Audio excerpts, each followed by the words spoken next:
What is going on, everybody? James Hancock here. Today I'm going to be tackling my top 10 favorite movies in the James Bond franchise. As many of you know, the release of No Time to Die, the most expensive Bond movie ever made, is right around the corner, in spite of several delays going back to the spring of 2020, and it would not surprise me at all if we get one more delay between now and then, but fingers crossed, the movie will finally get a proper release on October 8th. This is the longest break we've ever had between Bond movies, ever since the gap between License to Kill and Goldeneye back when I was a teenager, and I have to admit that I have deep concerns about the movie's ability to perform in the current market. With its astronomical budget, No Time to Die is going to have to outperform basically every other big budget movie that's been released in the last year and a half, an outcome to me that seems very doubtful, but no matter what the future might hold for James Bond, it's always going to be fun to talk about our favorite Bond movies of the past. The character has been around since 1953 when Ian Fleming first gave the world his novel Casino Royale, and my hope is that there will always be filmmakers, novelists, video game developers, artists, illustrators, any kind of storyteller you can think of that will continue to make James Bond feel cool again, even if we have to endure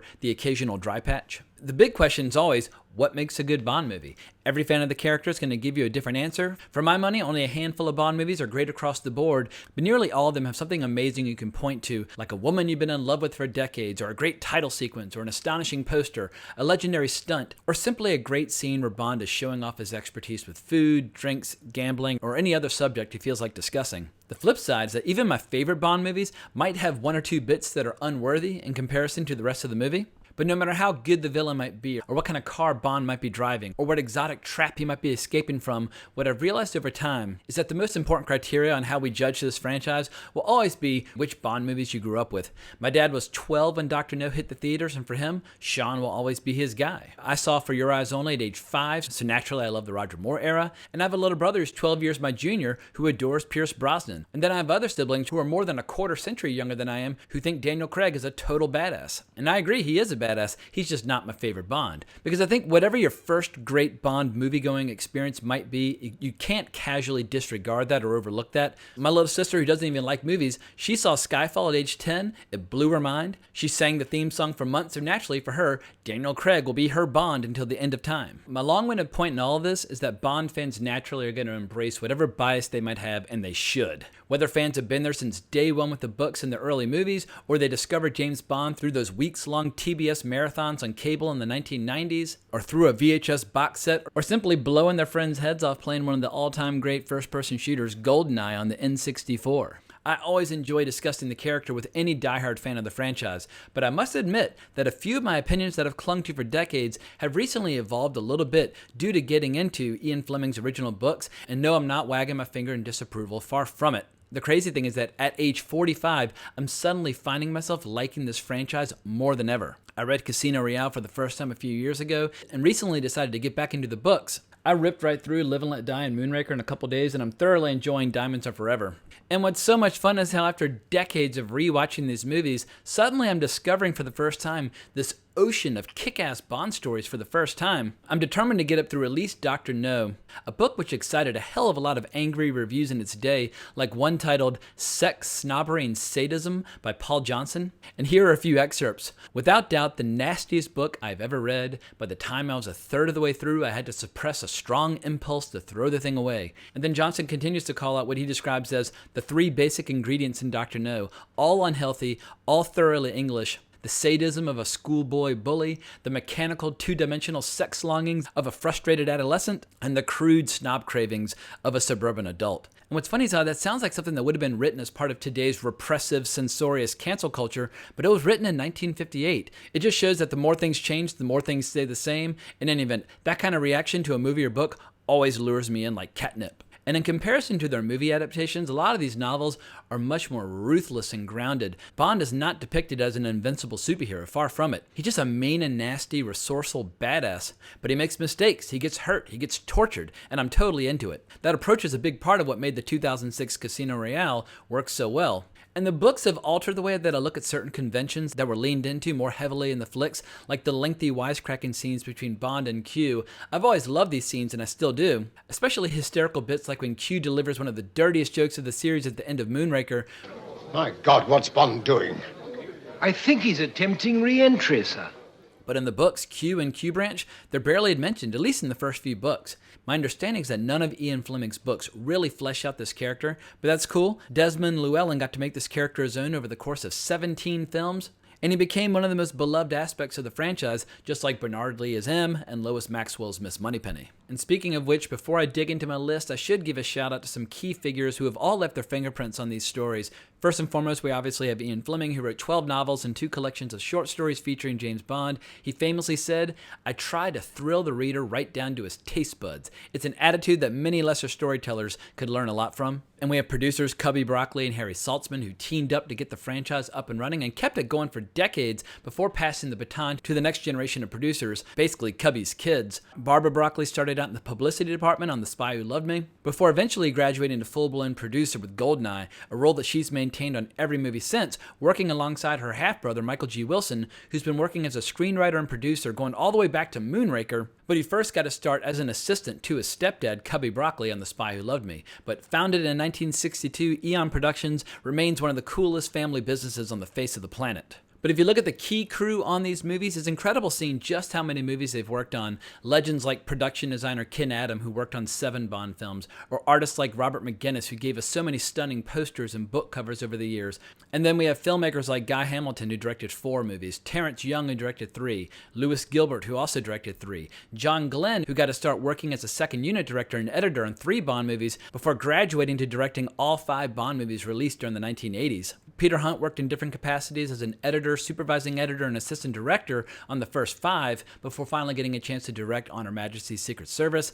Martin Campbell directed 2, Sam Mendes also directed 2. John Barry composed the score to 11 Bond films, and best of all, we have Maurice Bender, who designed the title sequences on 16 James Bond films, even as late as the movie License to Kill, where those famous nude silhouettes started stepping out of the shadows in delightful ways. I'm obviously leaving out many talented actors and crew members, but you get the idea that many talented individuals devoted large chunks of their lives to making this franchise so special. And of course, you had the many actors who have played 007 over the years, going all the way back to Barry Nelson as Jimmy Bond in the 1954 TV adaptation of Casino Royale, which was part of the series Climax. I've never seen that episode of TV, and I probably never will, but he was the very first, back when Sean Connery was still pivoting from being a bodybuilder to an actor. For now, we'll press pause on the many actors who played 007 in the 1967 adaptation of Casino Royale, but honestly, I'm a big fan of every actor who's ever played the character. Connery, Lazenby, Moore, Dalton, Brosnan, and Craig, they're all badasses in their own right. They all brought something unique to the character,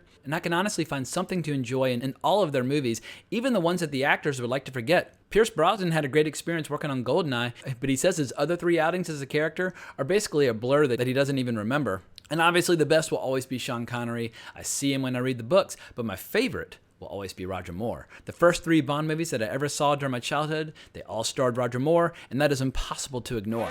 I'm not on this list. I don't understand it. What's your name? My name is Bond. Bond? He's Bond? Oh.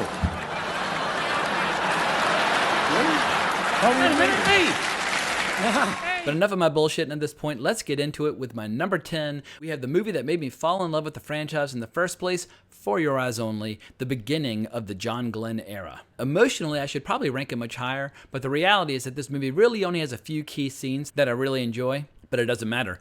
Age 5, I saw this on repeat on HBO, and to this day, Bill Conti's score gets my blood seriously pumping when Bond pops on some skis for one of my favorite action scenes ever. And back in my alto sax days, my high school jazz ensemble used to play that tune, but not particularly well. But speaking of music, Sheena Easton's theme song makes my heart soar every time I hear it, especially when Bond and Carol Bouquet go scuba diving. And it's hard to know for sure, but she might be my earliest screen crush, and easily one of Bond's sexiest and most lethal co-stars, rocking out that crossbow while whipping around that beautiful mop of hair. I also have a lot of love for Lynn Holly Johnson as BB, who has the distinction of being the one character with a larger sexual appetite than James Bond. And Roger Moore, he has so many great lines with her like, I don't think your Uncle Harry would approve. Him? He thinks I'm still a virgin. Yes, well, you get your clothes on, and I'll buy you an ice cream.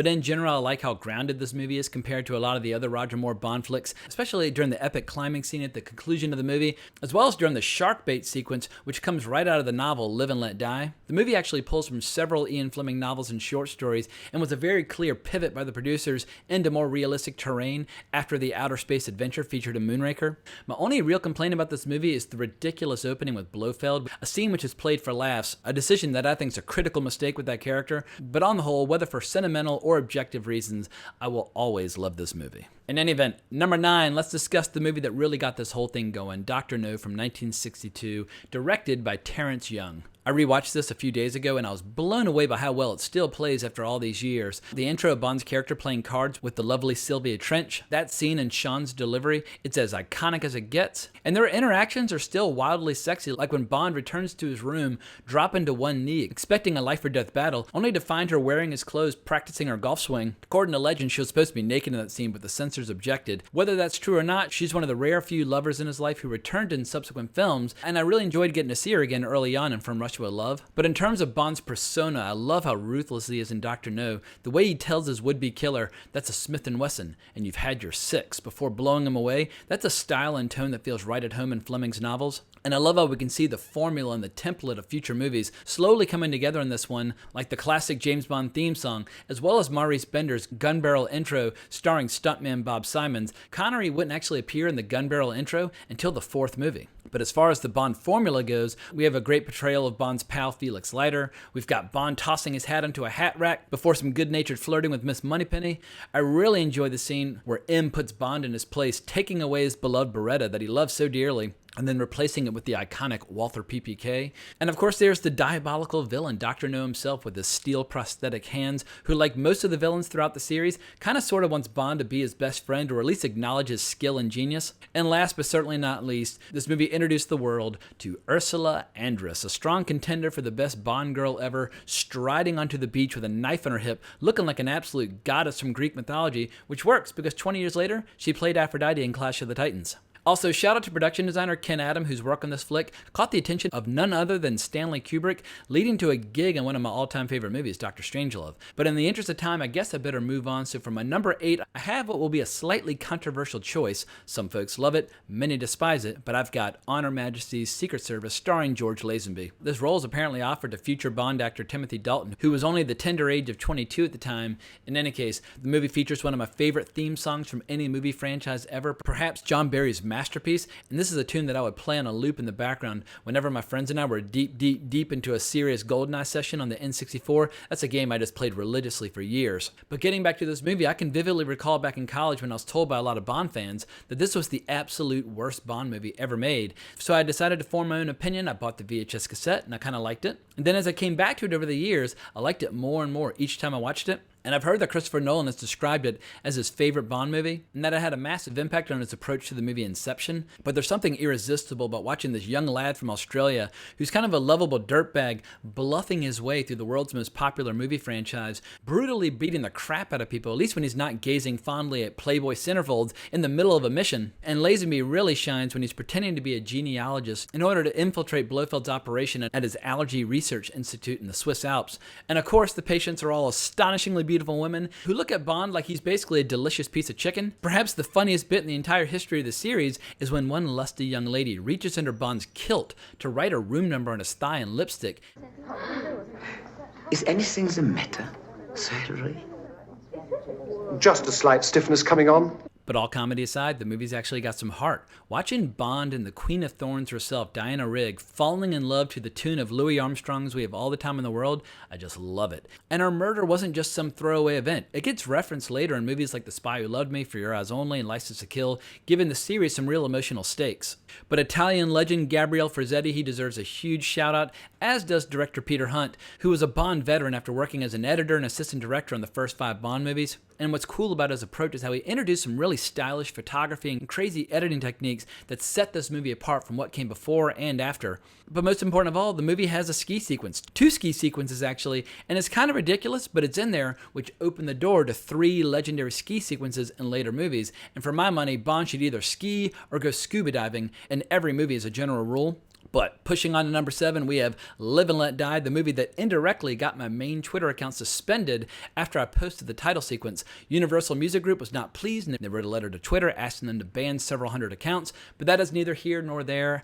At 45 years of age, Roger Moore finally took on the role after having been on the radar of Broccoli and Saltzman for several years. And Roger Moore's style is not for everyone, but for me, I'm a lifelong fan. What Shawn would do with his fists, Roger Moore would do with a smile and a wink, bringing some really fun charm and humor to the part. What's weird, though, is how the source material is anything but funny. The book, Live and Let Die, is completely savage, featuring the scene where Felix Leiter is partially devoured by a shark, a scene that would later be used in the movie License to Kill. And that movie was roundly rejected by a lot of Bond fans for being too grotesquely violent, but it all comes from Ian Fleming. But with Live and Let Die, we have some of the craziest boat stunts in human history, which are almost as gnarly as the stunt with the alligators that resulted in the stuntman getting 93 stitches on his leg and face. But we've got a killer tune by Paul McCartney. We have the very lovely Jane Seymour, a solitaire who has the rare distinction of being Bond's match of cards. And this movie goes into full-blown early 70s blaxploitation terrain with the legendary Yaphet Kotto as Kananga / Mr. Big, one of my all-time favorite James Bond villains. His death scene might be one of the dumbest moments in the history of the series, but when you get there, just close your eyes and pretend the movie featured his death scene from the book, which was absolutely ruthless. But speaking of death, let's move on to my number 6, You Only Live Twice, which kills off James Bond in the very first scene. Of course, it's all a ruse so that Bond can take on what might be his most exotic assignment ever in Japan. All anyone really needs to know about this movie is that we get to see James Bond training with a fucking ninja army under the tutelage of Tiger Tanaka, one of the coolest characters Bond's ever teamed up with, a man who also exposes James Bond to his first civilized bath, and who grudgingly admits that James Bond is relatively cultivated for a European. But more importantly, the production went all in with the ninja authenticity, recruiting ninja master Masaki Hatsumi as a technical advisor after he'd already served in a similar role on the first 2 Shinobi no Mana movies in Japan. And the only foe dangerous enough to possibly withstand a ninja army is the most colorful megalomaniac in all of pop culture. I am Ernst Stavro Blofeld. They told me you were assassinated in Hong Kong. Yes, this is my second life. You only live twice, Mr. Bond. This is my favorite version of Blofeld, played brilliantly by Donald Pleasance, plotting the world's destruction from within his volcanic lair, one brought to life by the pen and the imagination of the great Ken Adam. Other highlights include a killer shot of Bond fighting his way across rooftops as he's pursued by superior numbers, or the astonishing title sequence with an exquisite theme song by Nancy Sinatra, or Bond getting it on with number 11 after she threatens to carve off his skin, and last but not least, this movie gives us James Bond fighting The Rock's grandfather, a Samoan wrestler named High Chief Peter Fanine Maivia, if I'm saying that correctly. But all that aside, it's time to get serious with my top 5. And for you youngins out there, let's talk about Casino Royale from 2006. The rights to Ian Fleming's first Bond novel were out of reach of Eon Productions for decades, but this was the perfect way to serve up a soft reboot of the franchise with a brand new Bond, Daniel Craig, who's now been Bond for 15 years, longer than any of his peers. And I thought the movie was a great mix of the old and the new. On one hand, you've got a modern sensibility with like killer parkour chase scenes and world record-breaking stunts with Bond's Aston Martin, which in the final shot rolled 7 times after he swerves to avoid Ava Green, and deservedly so. Ava is one of the most elegant and beautiful women in the history of the planet, and I love what she did with her role. But when it comes to the classic Bond flavor, you have good old-fashioned card games against Mad Mikkelsen as Le Chiffre, making the part his own 40 years after Orson Welles took a crack at the part. Quick side note, the 1967 Casino Royale might be ridiculous and horribly uneven, but it has moments that will absolutely crack you up. I'm testing the temperature of the water, as I always did for my daddy. He used to call me his little thermometer. Well, get in. Get in? Get in. But getting back to this movie, Daniel Craig apparently read all of Ian Fleming's novels preparing for the role, so high five to Daniel Craig. But I love how hardcore he is in that early scene where he's drowning an early target in vicious fashion in order to earn his 00 status, or how resolutely he lets his balls be tortured to oblivion by Mads Mikkelsen. And if I looked as jacked as Daniel Craig, I'd probably be down for a scene like that as well. But director Martin Campbell, he deserves a ton of credit for basically saving the franchise on 2 separate occasions, with this and with GoldenEye, right at times when it looks like the franchise might be running out of gas. But overall, Casino Royale is an origin story done right, and I think it's going to remain a fan favorite for many years to come. Number 4, The Spy Who Loved Me. Now, it's impossible for anyone ever to say anything ever again about this movie and haven't come anywhere close to as entertaining as Steve Coogan as Alan Partridge acting out the first few minutes of the movie, but I'm going to sing the movie's praises all the same. In his third outing as Bond, Roger Moore finally seems to be having a blast with the character, making it his own, pivoting away from the way that the character was written in The Man with the Golden Gun, a movie that admittedly had underperformed. And The Spy Who Loved Me is the first Bond movie where Roger Moore finally seems to escape the shadow of Sean Connery. Roger Moore would later say that this was his favorite Bond movie he appeared in, alongside For Your Eyes Only. And it doesn't hurt that this movie hits the ground running with one of my favorite stunts in movie history, followed by this sublimely suggestive title sequence as Carly Simon just wails away. And watching this sequence in 4K these days makes the sequence all the more kinky. Quick side note, the famous ski stunt was shot by second unit director John Glenn, who would later direct 5 James Bond movies in the 1980s. Now, I've got my complaints about this movie. I think the villain is mind-numbingly dull, as is the last third or so of the movie, but it doesn't matter. So much about this movie seriously kicks ass. Jaws feels like a villain straight out of Marvel Comics. I love the introduction of recurring character Russian General Gogol, who shares this great scene with Roger Moore when 007 unexpectedly finds his enemy waiting in M's office. And the movie just looks great thanks to director of photography Claude Renoir, nephew of the great Jean Renoir, and his eyesight apparently was starting to fail while shooting this movie, leading to Ken Adams calling in a favor with the great Stanley Kubrick for some help in lighting one of the film's enormous sets. And then there's Agent XXX, played by the great Barbara Bach, a devastatingly beautiful character who enjoys a fantastic game of one-upsmanship with James Bond throughout the movie. And watching her stare daggers at Caroline Munro, all while Roger Moore is kind of smirking his way through the tension, is just delightful. As is the killer chase scene where Caroline Munro is hauling ass after them in a helicopter, winking at James Bond suggestively, all while James Bond is raising hell in his Lotus Esprit, which would eventually be bought in 2013 by Elon Musk. Also, this movie has some of the funniest and filthiest lines of the whole series, meaning that it will always remain one of my favorite James Bond adventures. As the song says, nobody does it better. And finally, we're in my top 3, which are all pretty interchangeable depending upon what I've seen recently or what I'm in the mood for, but for number 3, I'm going to go with Thunderball. Adjusted for inflation, this is the most successful James Bond movie ever. It was the number 2 movie of the year behind Dr. Zhivago, and it's easy to see why. It's the biggest and grandest of them all, with MI6 locked in a battle to the death with Spectre. It's the one movie where we see all the 00 agents assembled in one room for a briefing with M, including the one female 00, 003, but she's never shown directly. But this battle to save the world culminates in this truly glorious underwater war with knives and harpoon guns and sharks, and huge shout out to Frank McCarthy for his amazing art depicting this scene, as well as artist Robert McGuinness, who did some of his best work ever for this movie. One illustration so saucy that I can't include it without this video getting pulled from YouTube, but if you want to see Sean Connery's buns while he's getting an erotic massage, do a quick Google search and you can thank me later. But everything about this movie, it's bold, it's brassy, especially Tom Jones's signature theme song, which blasts in operatic fashion throughout the whole movie. But what really gets me about this movie is how overtly sexual it is. When the lovely Domino points out what sharp little eyes Bond has, he replies, "Wait till you get to my teeth." Or when they get it on underwater, Bond makes a reference to how he hopes they didn't scare the fish. But these scenes pale in comparison to Bond's interactions with Luciana Paluzzi as Fiona, a ruthless killer working for Spectre. Aren't you in the wrong room, Mr. Bond? Not from where I'm standing. Since you're here, would you mind giving me something to put on?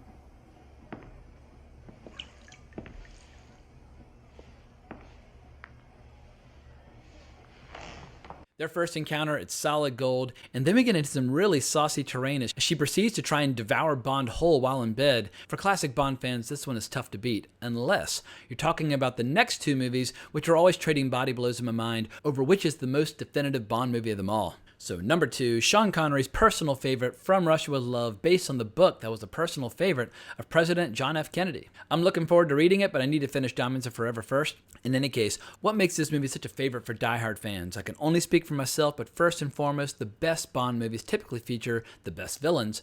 And here we have Robert Shaw as Red Grant, who is hell on wheels in a fight, but he's not quite Bond's equal in culinary expertise, as we see when he makes the classic mistake of ordering red wine with fish, all all while trying to pretend as if he's Bond's ally. And their battle in a train car is the stuff of movie legend, and I think this movie has an almost Hitchcockian level of suspense in the build-up to their brawl. And speaking of Hitch, everyone should check out my top 10 favorite Alfred Hitchcock video, which I posted a few weeks ago, but this movie takes a page from Hitchcock's book with a very clear homage to North by Northwest. And I'll never forget sitting in my room in college watching this movie when my dad arrived for a visit during the helicopter sequence, and he immediately pointed out the slip-up where you can see both Sean Connery and his stuntman in the same shot. But I have to give a shout out to Pedro Armendariz, a John Ford regular who plays one of Bond's coolest allies ever, who guides him through the Basilica Cistern, which I visited in the flesh back in the summer of 2013. The real showstopper of this movie is Bond's relationship with Daniela Bianchi, who we see nude in profile through a curtain as she slips into bed, and watching Bond approach her wearing a towel with a gun in one hand, it's one of the most erotic scenes of all 25 movies. It's tough to think of a more enjoyable James Bond movie, unless of course we're talking about my number one, which is of course Goldfinger, one of the most beloved pieces of popular entertainment ever conceived by the human race. After the film's premiere in Rome, none other than Federico Fellini himself proclaimed, "This is one of those films that makes cinema carry on." And when this movie first opened in the United States, theaters had to stay open 24 hours a day to handle audience demand. And the movie still plays great to any age group from any era. I first saw the movie at camp when I was like 11 or 12 and I was enthralled. I showed it to one of my younger brothers around age 9 and it rocked his world. This is the movie where the James Bond formula finally gets fully locked in, a formula that's been often imitated but rarely equaled ever since. What really makes this movie soar is watching Bond lock horns with Goldfinger early in the movie, a character who's arguably the best Bond villain of them all, and a role that was originally intended for Orson Welles. But from the very first scene in Miami, we see James Bond messing with Goldfinger as he interferes with him cheating at cards, or outwitting him on the golf course in one of the most satisfying scenes of the 60s. And then things start to get interesting. The best henchman in movie history, Oddjob, sends a message loud and clear about what happens to folks who mess around with his boss, and then Goldfinger doubles down with the best exotic trap of any Bond movie. But this movie just gives us one iconic image or scene after another, like Shirley Eaton painted head to toe in gold, or my favorite Q Branch sequence when Bond acquires his now signature vehicle, the Aston Martin, as well as its many little surprises tucked away inside. And then there's Shirley Bassey's brilliant opening song, one where she almost passed out singing it, but a song that was so popular that it led to her singing 2 more James Bond themes down the road, Diamonds Are Forever and Moonraker. But best of all, we have judo enthusiast Honor Blackman in the role of Pussy Galore, a name that she adored, one that she used to embarrass one journalist after another when she insisted upon repeating the name at every available opportunity. And this kind of outrageous creative decision, it's truly from a bygone era, but a vivid reminder that once upon a time, filmmakers and audiences weren't afraid of a little bit of humor and a little bit of fun, something that is more often than not totally lacking in the movies of today. And that's what these movies boil down to. They are so much goddamn fun to watch. And that is why I will continue to watch and read about Bond's exploits until they shovel the dirt onto my coffin. So as I start wrapping up this video, there are a few little honorable mentions that I'd like to get to. First and foremost, I'm going to be tackling James Bond again on my podcast Wrong Reel in a couple weeks' time, so be on the lookout for that. But looking back on my list, it wounded me to leave off so many James Bond movies that I've watched over and over again, many of which have ingredients that I dearly love, like the great Plenty O'Toole and Tiffany Case in Diamonds Are Forever. Hi, I'm Plenty. But of course you are. Plenty O'Toole. Named after your father, perhaps? Or the incredible scenes between Christopher Lee and Roger Moore in The Man with the Golden Gun. Christopher Lee was actually Ian Fleming's cousin, but luckily, thanks to Steve Coogan and Rob Brydon in The Trip, people will be talking about this scene as long as movies continue to be watched. Come, Mr. Bond, you get just as much pleasure from killing as I do. That was the All right, worst. okay, all right, this is it. Come, Mr. Bond, you get just as much pleasure from killing as I do. Come, Mr. Bond, you get just as much pleasure from killing as I do. Fucking yeah.